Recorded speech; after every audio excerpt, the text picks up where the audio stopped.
Hello and welcome everyone, welcome to कैशवेब।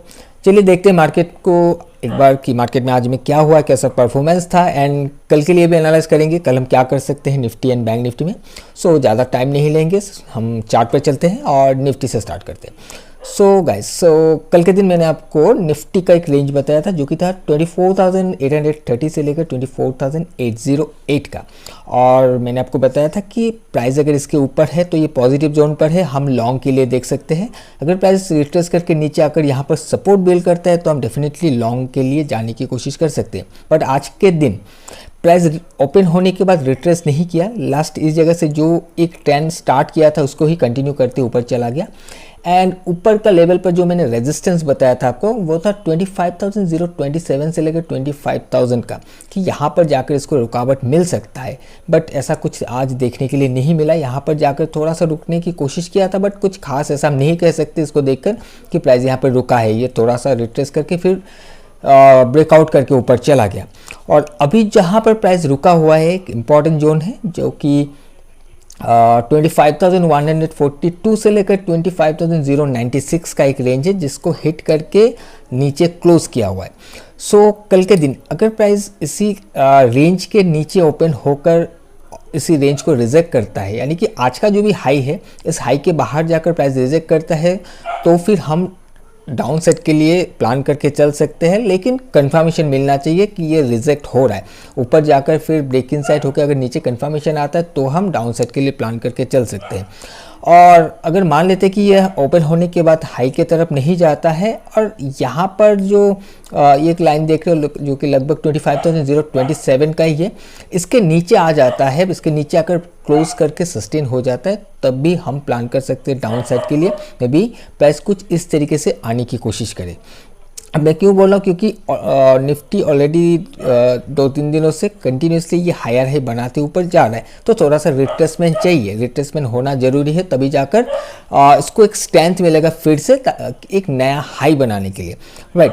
सो अभी long के लिए अगर हमें देखना है, शॉर्ट के लिए मैंने आपको बताया कुछ ऐसे अगर हमें मिलता है तो हम कर सकते हैं। बाकी अगर प्राइस ब्रेक डाउन करता है तो कुछ इस तरीके से हम प्लान कर सकते हैं।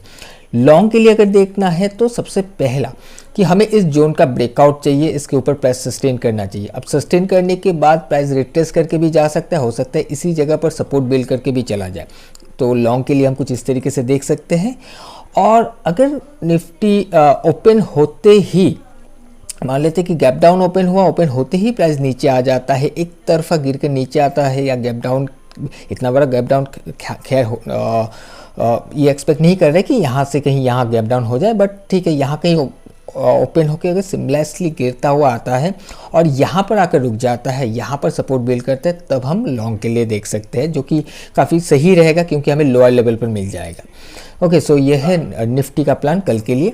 बैंक निफ्टी को अगर हम देखें, सो बैंक निफ्टी में मैंने आपको एक रेजिस्टेंस बताया था जो कि 55,764 या 5 से लेकर 55,700 का, कि प्राइस अगर यहाँ पर जाकर हिट करता है, इसको रिजेक्ट करते हैं, तो हम डाउन सेट के लिए देख सकते हैं। बट आज के दिन इसने इस वाले जोन को तोड़कर गैप अप के साथ ओपन हुआ, इसके ऊपर ओपन हुआ, इसी वाले जोन को सपोर्ट बनाकर ही ये अपसाइड में कंटिन्यू कर गया। एंड जो रेजिस्टेंस बताया था 56,156 के आसपास का, उसी को हिट करके नीचे क्लोज हुआ है। सो इसको भी मैं एक बार रिट्रेसमेंट के लिए ही देख रहा हूँ। अगर इसी वाले हाई को ये रिजेक्ट करता है कल के दिन, तो फिर हम एक बार डाउन साइड के लिए प्लान करके चल सकते हैं, क्योंकि रिट्रेसमेंट बाकी है। इसमें भी सेम एक तरफा मूवमेंट हमें देखने के लिए मिला है, तो थोड़ा सा रिट्रेस करना चाहिए। सो अगर प्राइस सबसे पहले हाई को ब्रेक करता है एंड रिजेक्ट होकर नीचे आता है, कंफर्मेशन आता है, तो डेफिनेटली हम डाउन साइड के लिए प्लान करके चल सकते हैं। और अगर लॉन्ग करना है तो सही रहेगा कि प्राइस ओपन होकर नीचे आ जाएगा, इसी वाले एरिया पर आकर अगर फिर से सपोर्ट बिल्ड होता है तो एक बार हम इस वाले हाई तक के लिए फिर से एक बार ट्रेड करने की कोशिश कर सकते हैं, क्योंकि यहाँ पर कहीं ना कहीं बायर्स फिर से एक्टिव होने के चांसेस है, जो कि इसको फिर से इस वाले रेजिस्टेंस तक ले जा सकता है। सो हाई से हम शॉर्ट के लिए देखेंगे एंड यहाँ से हम लॉन्ग के लिए देखेंगे। और बाकी ब्रेकआउट ट्रेड भी किया जा सकता है, मीन्स इसके बाहर अगर प्राइस जाकर सस्टेन हो जाता है उसको भी हम लॉन्ग के लिए देख सकते हैं। लेकिन ब्रेकआउट ट्रेड्स थोड़ा सा रिस्की हो जाएगा, क्योंकि ऑलरेडी जैसे कि मैंने बताया 2-3 दिन से ये हायर हाई बनाते ऊपर जा रहा है, निफ्टी एंड बैंक निफ्टी दोनों ही। ओके, सो कुछ इस तरीके से मेरा प्लानिंग है। आप अपने हिसाब से भी एक बार प्लानिंग जरूर से कर लीजिएगा। ऐसा नहीं कि मैंने आपको बताया तो उसी लेवल पर आप बाई या सेल करने लग जाओ। लेवल्स पर आएंगे, प्राइस लेवल को रेस्पेक्ट करेगा, कंफर्मेशन आएगा, तब जाकर हम कुछ वहाँ पर एक्शन लेंगे। ओके, सो आई होप कि आपको समझ में आ गया होगा क्या प्लानिंग है। कन्फ्यूजन है कुछ भी तो ज़रूर से कमेंट करके बताइएगा, मैं कोशिश करूँगा आपको आपके सवाल का जवाब देने के लिए।